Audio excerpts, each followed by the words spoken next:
जय हिंद दोस्तों, वंदे मातरम। नेता जब फ्रस्ट्रेट हो जाते हैं तो कई बार वो इस तरह की बातें कर जाते हैं जो कि लोगों के लिए काफ़ी ज़्यादा हास्यास्पद हो जाती है। कुछ ऐसा ही वाकया देखने के लिए मिला यूपी में, जब आमने सामने थे अखिलेश यादव और योगी आदित्यनाथ।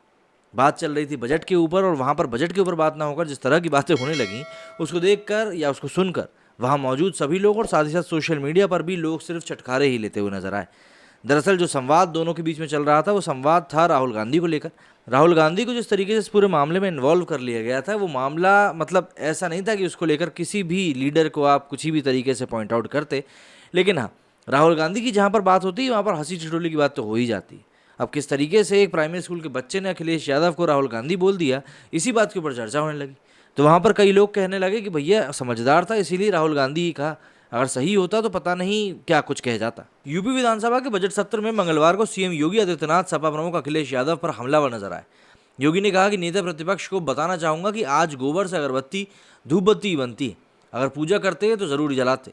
नेता प्रतिपक्ष अगर गोसेवा करते होते तो भाषण में भी दिखाई देता, लेकिन शायद भैंस वाले दूध का असर भाषण पर ज़्यादा दिखाई देता है, गाय का कम ही दिखाई देता है। योगी यही नहीं रुके, उन्होंने कहा कि नेता प्रतिपक्ष ने एक बात कही थी कि उन्होंने अपने समय में एक स्कूल का दौरा किया था।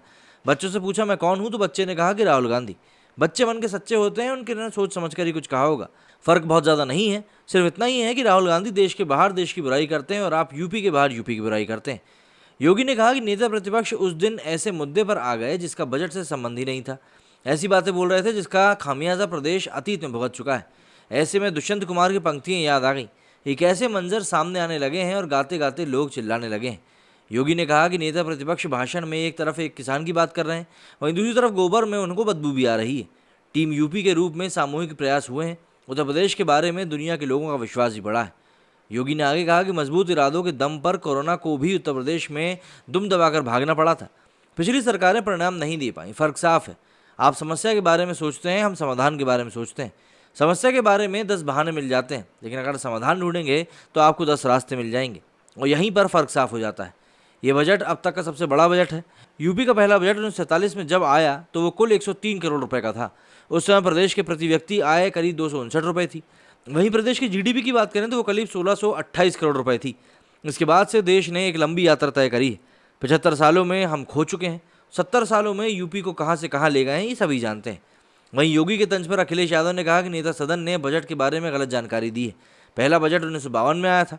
मुझे आपको ये बताना था कि पिछले 5 सालों में आपने क्या किया। आपके पेश किए गए बजट पर चर्चा होनी है। आपने 22 मंत्री हटाए, इसलिए तो हटाए कि वे अपने विभाग का पैसा खर्च नहीं कर पाए, तो उस गैप को बताना चाहिए। आपके कितने विभाग पैसा नहीं खर्च पाए ये भी समझना चाहिए। अब आप खुद ही जरा समझिए इस बात को।